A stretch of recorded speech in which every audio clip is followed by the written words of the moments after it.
me a lot of pleasure this morning to introduce our speaker. And most of you know we advocated for the Commission on the Future of the Army. We advocated for people who would sit on the Commission for the Future of the Army. One guy we didn't advocate for is the next speaker, and I've told him that before. But you know, I wanted to take a personal privilege to introduce our speaker this morning because I had asked him to come. A gentleman I've known for a long time. I've worked with him when he was the commander of USRA, the commander of AFRICOM. And the one thing that I've always known about him, and when the media came to me and said, how do you feel about all the active guys on the commission? And I said, you know, these guys have been my friends for a long time. They're great leaders, but most of all, they're honest. They care about the future of the nation, and they care about the future of our Army. And I said, I can think of no one I trust more than our next speaker. That's General Carter Helm. And then when he came in with this orange tie on this morning, I know he's got it. General Helm. Thank you very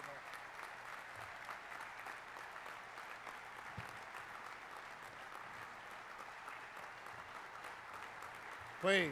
Please. I know you're doing that just because that keeps me from speaking longer. So, all right, so I figured out the real treat. The real treat of coming up here is, unlike you get candy up here. It's a pretty good deal to come up to the podium. Well, thanks, Gus, for that kind invitation. For General Grass, my old friend, General McKinley, who needs a haircut, General Cademy, General Clark, General Ashenhurst, thanks very much. You could go on and on and on. One of the things I learned while serving in Africa, the Africans have this wonderful tradition when you're faced with a huge audience like this, and you could spend 45 minutes just acknowledging all the luminaries in the room. The Africans simply say, all protocol observed, and everybody is happy. So all protocol observed, and all the distinguished guests are appropriately recognized.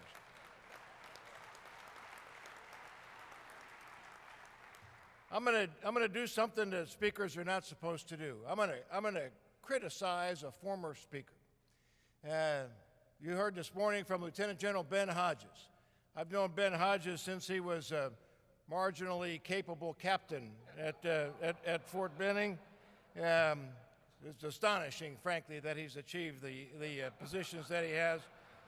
So Ben this morning told you in a conversation, he says, the Army needs you. And I would say that's a small part of the story, because the truth is, it's not the Army that needs you, it's the nation that needs you.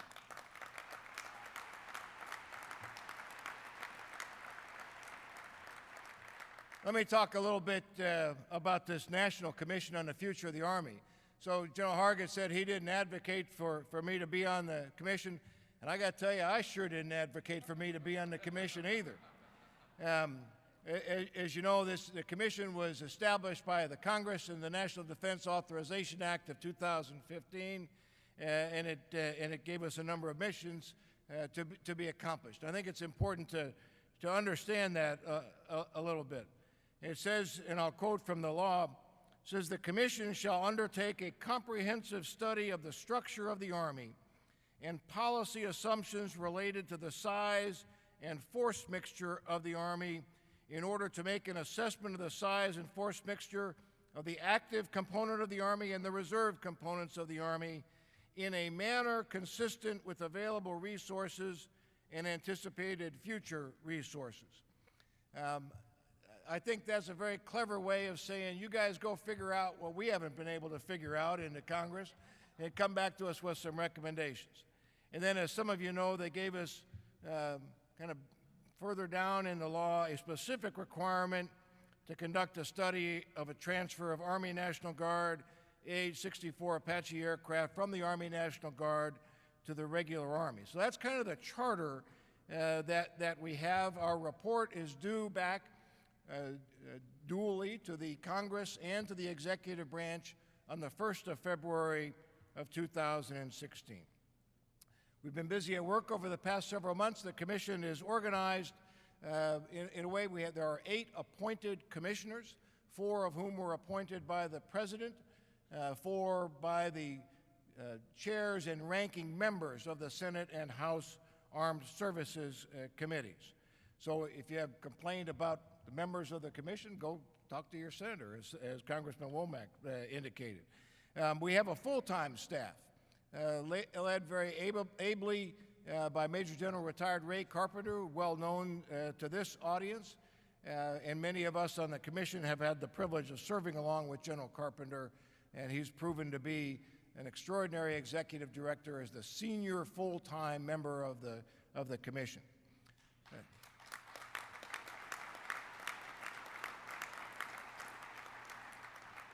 Secretary Tom Lamont, again well known to this audience, former Assistant Secretary of the Army for Manpower and Reserve Affairs, also appointed to the commission. Tom and I made a mistake one day, and actually the very first meeting of the commission. We stepped out of the room to have a conversation, and we came back, we had been elected chair and vice chair of the commission, which the lesson is don't ever leave your friends when they have an important decision to make like that. The commission is organized in a number of different ways. One of the ways we're organized is in subcommittees, which include a subcommittee looking at institutional forces, operational forces, force generation, a specific subcommittee looking at the aviation issues, and then a subcommittee that is charged with actually drafting the report. The full-time staff is drawn from the Office of the Secretary of Defense, from the Joint Staff, from the National Guard Bureau, from the Headquarters Department of the Army, Army Reserve Command, all 3 components. And one of the things we asked all of the members of the staff who came in to join this effort is to remind them, you are not on this staff as a representative of your sending of your parent organization, but rather you are there to help General Carpenter in his role of aiding the 8 commissioners take on the charge that the Congress has given us.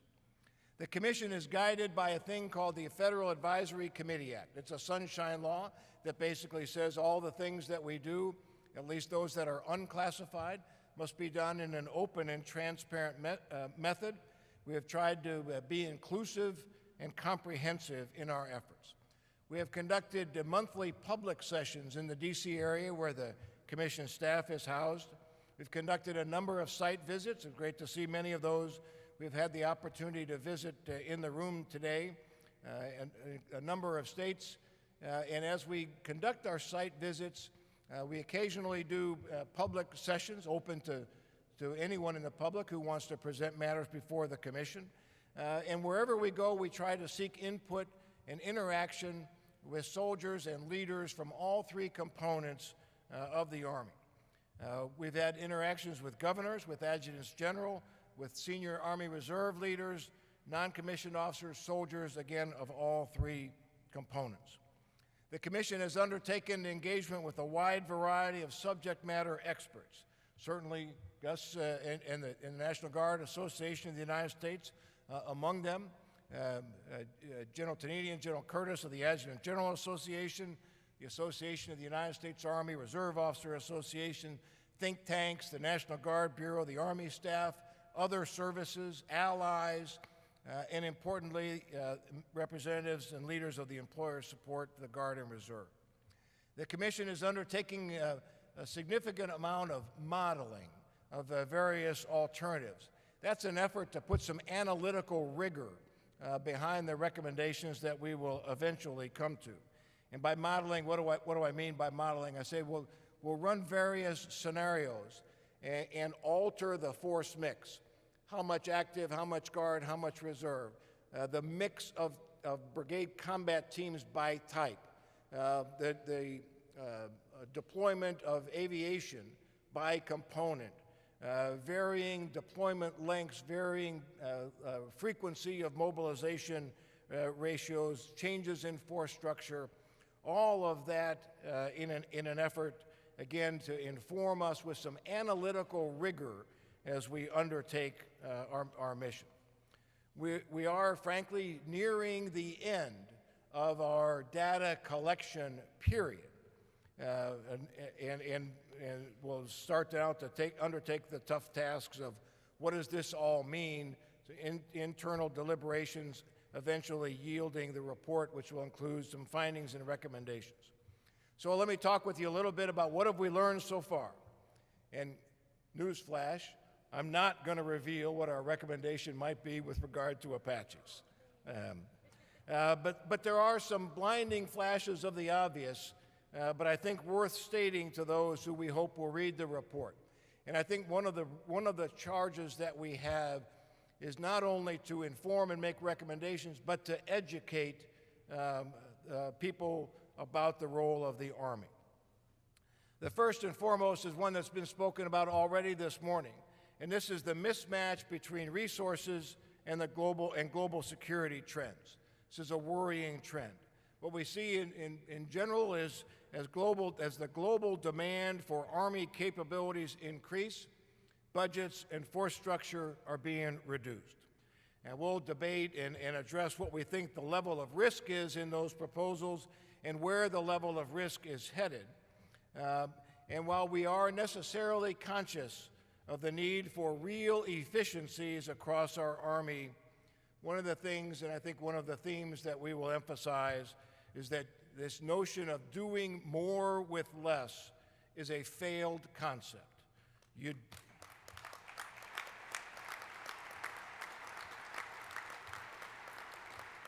The reality is, of course, as you all know, you do less with less, and that necessitates some very, very tough national level decisions about where to take risk. I think the Commission can help in that debate. The nation can ill afford to not capitalize on the extraordinary operational experience now resident in the Army Reserve and in the Army National Guard. Policies and resourcing decisions must allow for routine, predictable access and employment of the reserve components of the Army. We cannot fall backwards. The reserve components provide both needed operational capabilities and the strategic depth that the Army requires to accomplish its missions. For me personally, not speaking in this as the chairman of the Commission, in one particular issue, I'm very concerned, for instance, that we are not taking full advantage of the extraordinary capabilities of the 8 Army National Guard divisions.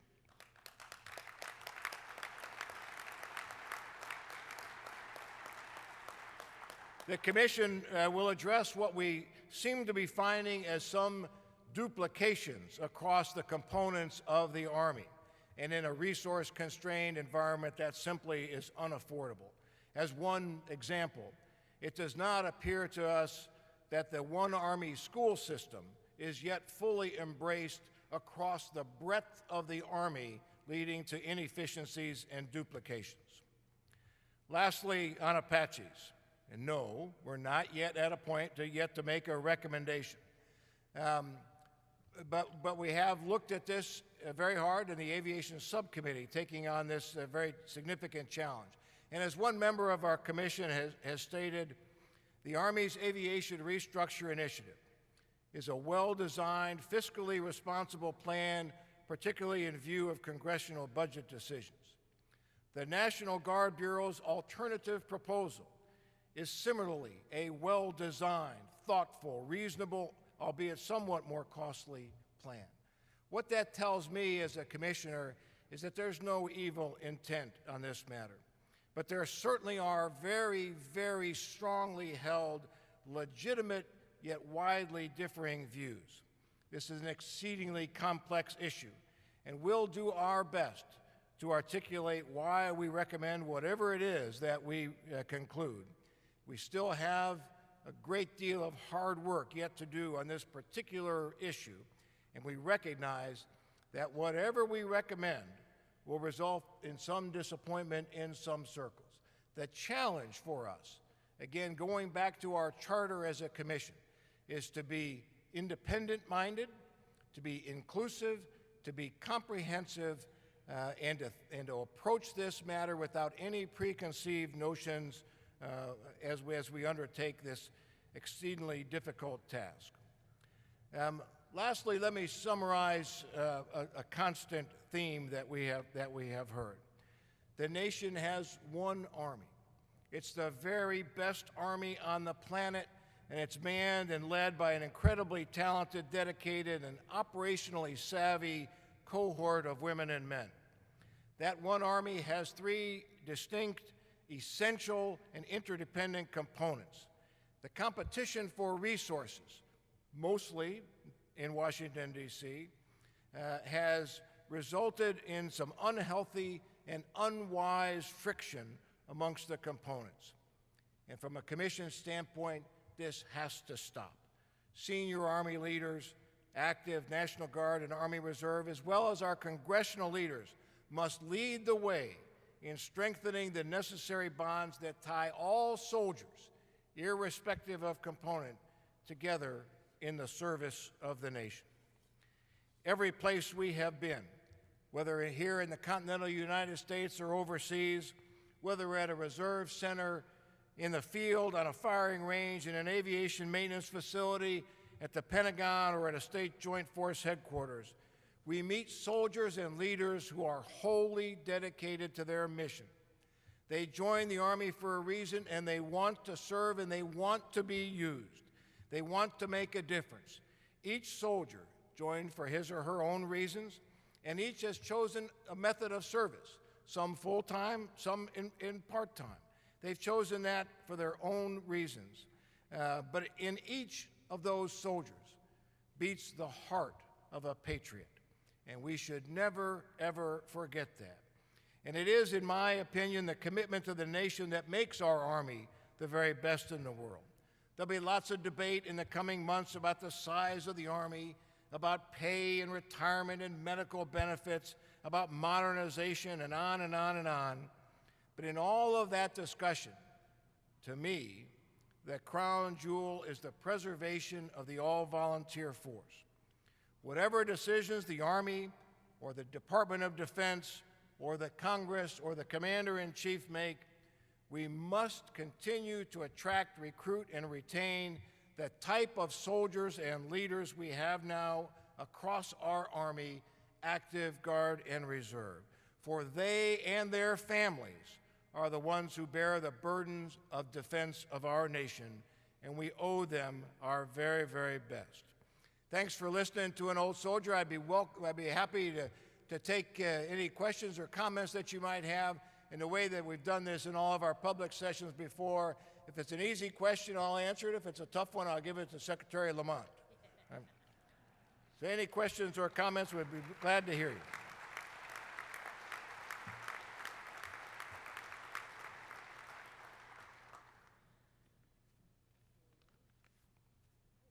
Good. Okay. So thank you all very, very much as the commission continues to undertake its mission. It's been a long road so far. We're now approaching the period of really, really hard work. I appreciate this opportunity to come give you a quick update on how the commission is accomplishing its mission. We'll be around this afternoon and look forward to further dialogue with you. So thank you very, very much.